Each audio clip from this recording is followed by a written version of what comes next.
Hello everyone, good and welcome to our channel. My name is Harmless, and in this particular video today we would like to talk about the story of a young lady, Tayelolu. Yes, a young beautiful lady that was living with her ghost father. Yes, ghost father. And she is also married to a ghost husband, whereby she had 3 sons already for the man, 3 children already, and she is now currently pregnant, heavily pregnant for another baby coming on the way. Wow, this is like a mystery. Please, if you have the opportunity to watch this video, don't hesitate to share so that others can still understand what is going on in this whole wide world. Everything is mysterious. So let's get in there, my lovely people. The young lady, identified as Tayelolu Abdurrahman, was telling her story how she was fathered by a ghost father, only to later marry a ghost for whom she had 3 sons and is currently pregnant for. According to her, she was 20 years Tayelolu Abdurrahman. While telling her chilling story to Nigerian tribunal, her father, who died almost 20 years ago, nurtured her till she was married to another dead or ghost husband. Wow! She and her twin brother Kanye, they grew up with their father in a flat at the Ajah area of Lagos. They led a relatively comfortable life in the house where they only depended on the generator as the only source of electricity. Although their father was not engaged in any kind of work, he provided for them. She said her father was not working. He never left the house except on a few occasions at night. But if she asks about 550,000 naira from her father, wow, the father will just give it to her instantly. She said they have no visitor, and they visited nobody also. She said that all they had to do was sleep, eat, and watch home movies. She asked her about her mother. And she said she and her twin brother grew up to know only their father. They did not see any woman with her father, with him. So she asked her father about her mother, but there is no response because they never knew their mother. They grew up together just with only their father, and they never see their father with any lady at all. Said to go out of the house, their father gave the twins a small guide each, which they simply clasped to their palms.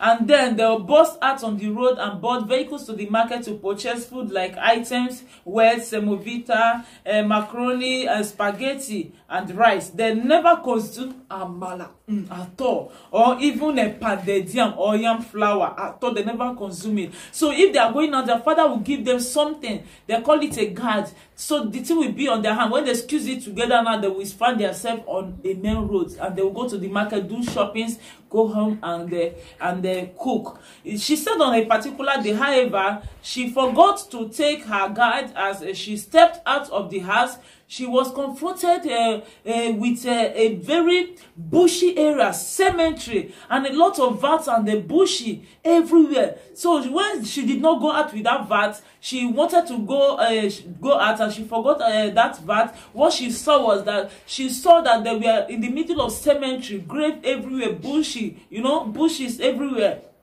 So the environments were so bushy. Then she screamed and dashed back inside. Then her father told her to pick the guard again, as she clasped the object to her palm and then venture out. So when she rushed inside, she explained to her father. Her father said, "Yeah, pick that guard." She picked the guard. She clapped the guard together, and she now found herself on its busy Thai road, like normal road. You understand? So she said another incident which frightened her happened in the night when her father, because when her father went out.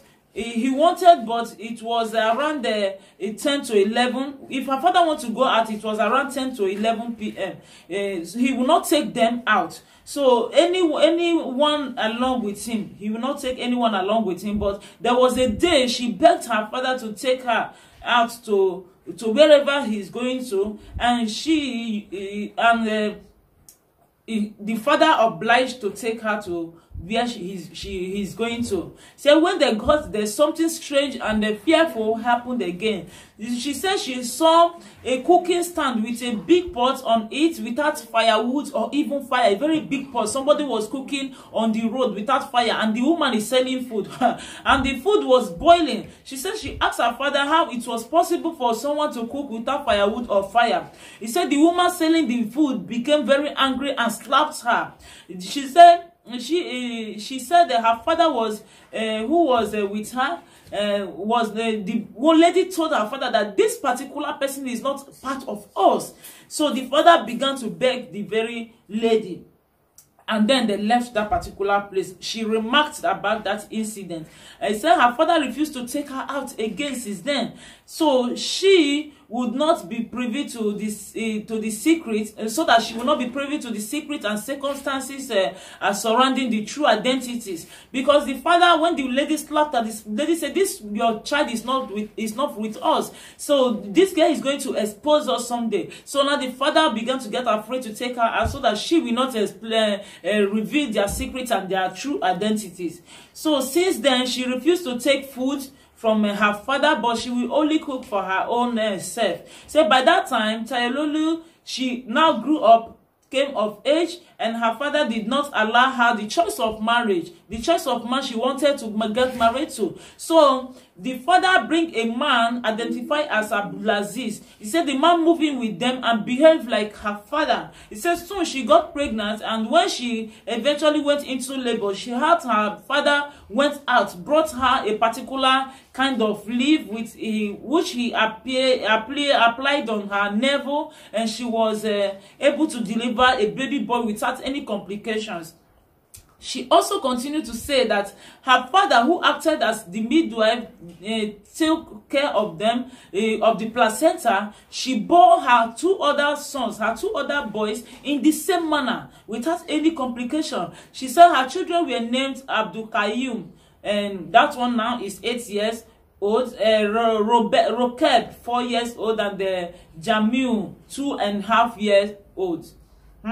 Wow, wahala. Said, but what revealed the true identities of her father and husband was she disclosed that all the jealously guarded secret began to come to the open when her brother Kehinde declined to marry the kind of woman her father wanted him to marry. So the father bring another woman for the Kehinde, the twin brother, to marry, which her brother declined. He refused to marry that particular lady, and they told her father that he will not marry people like them. He will not marry the same people like them. So she was confused and asked her brother, "So why are you saying this, that you will not marry people like them? What do you mean by that?" He said the brother never wanted to explain, because the brother said to her that she is a woman and she will never understand.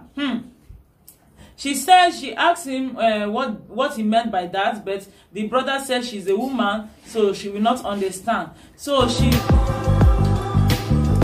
she said one day her twin brother Kehinde was eating, and he suddenly coughed, slumped, and then died. She said her father did not feel any sorrow as the result of the death of his brother, and he buried his brother in an unknown place. When she asked her father about where he buried his brother, he said the father said some Muslim cleric have come to pray over his body, and he had buried it. She's not convinced by his response. She said to him, "When I had my babies, no cleric came for the naming, but they came for the burial of my brother." So she was so disturbed by the shocking death of her brother. And then Tayelolu, confronted her father that she wanted to know his family. That decision marked the beginning of her journey into a new world. She said eventually her father agreed to take her and the children to his hometown, Ofia, in the Kwara State. She said he said to her that he was from Kwara State, the Imam's family, and when they almost got to his family's house, he said she said the father wanted to check someone close by, and they pointed the house to them. His father asked them to ask for one Alhaji Hussein Samoni, his uncle, She said when they met his uncle and explained themselves to him, he was taken aback. So the uncle was afraid, saying eventually showed them the grave of his father. He said that the father died over 20 years ago.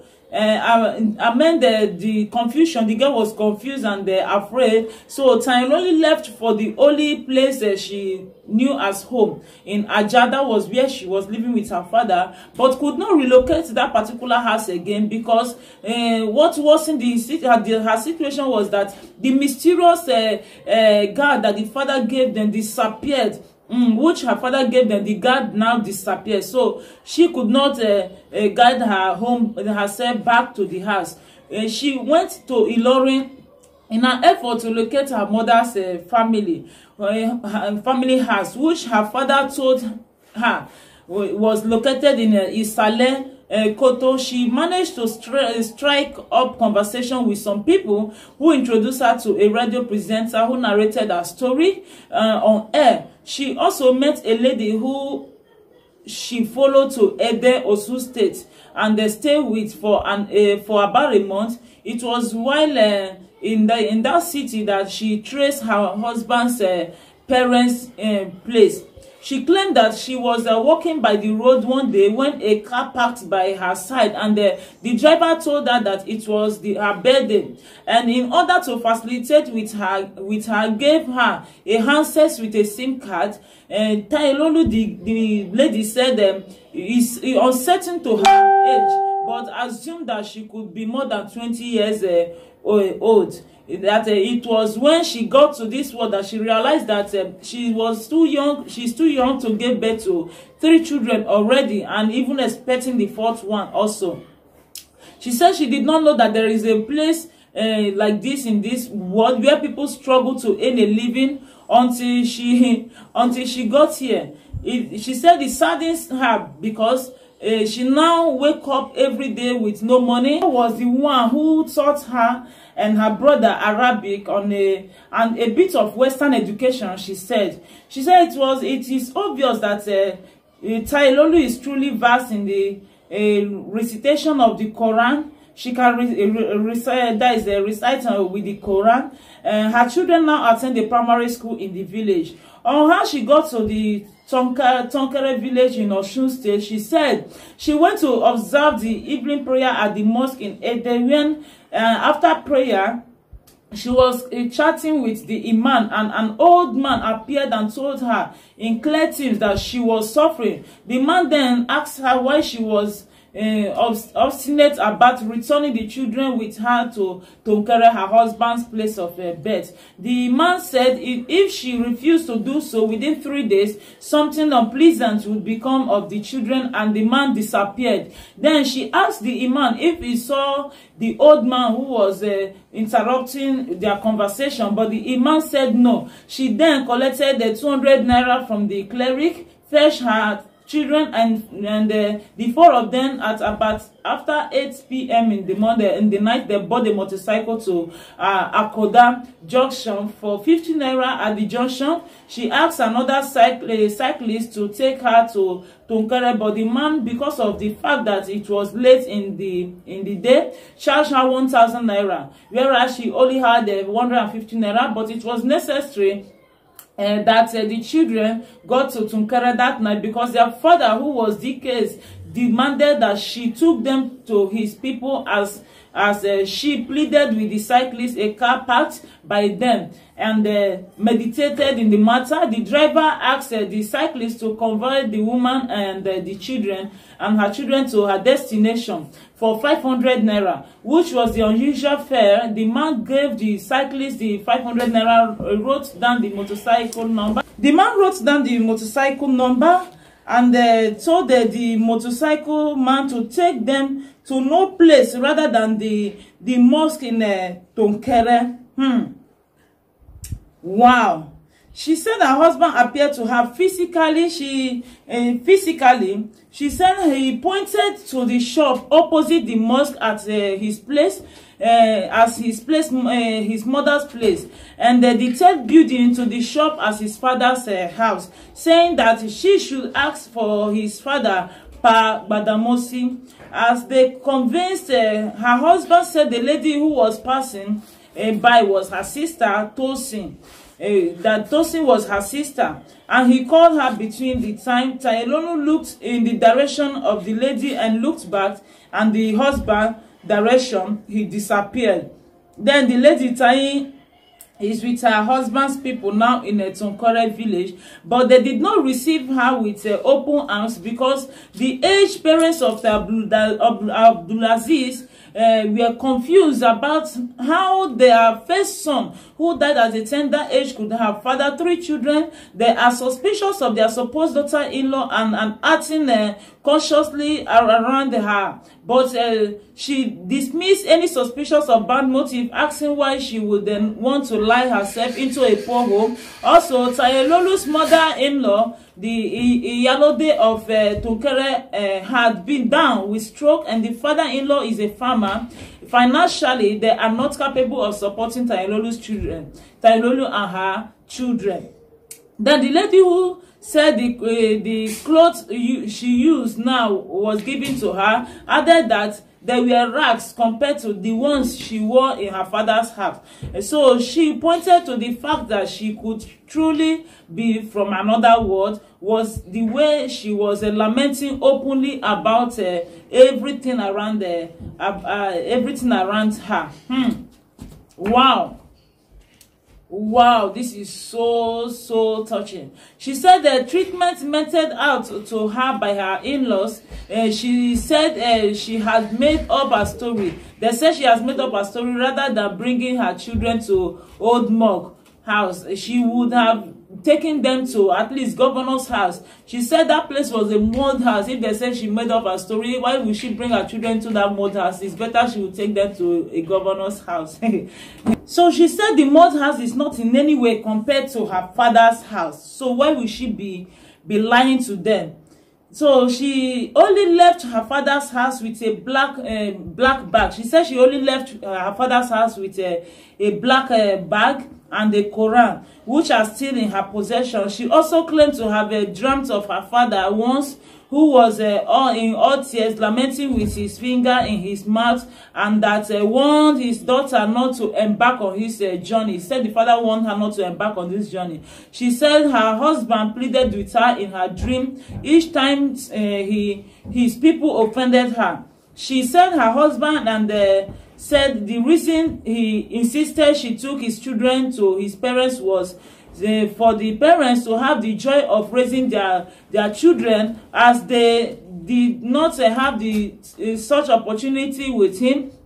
Even as a first child, the parents said they could not remember where they even buried him before, Abdulaziz, where they buried him. The parents could not remember again. So the survival of heavy pregnant Tayelolu and the future of her 3 children posed a challenge to her. She said the aged parents of her ghost husband could no longer walk.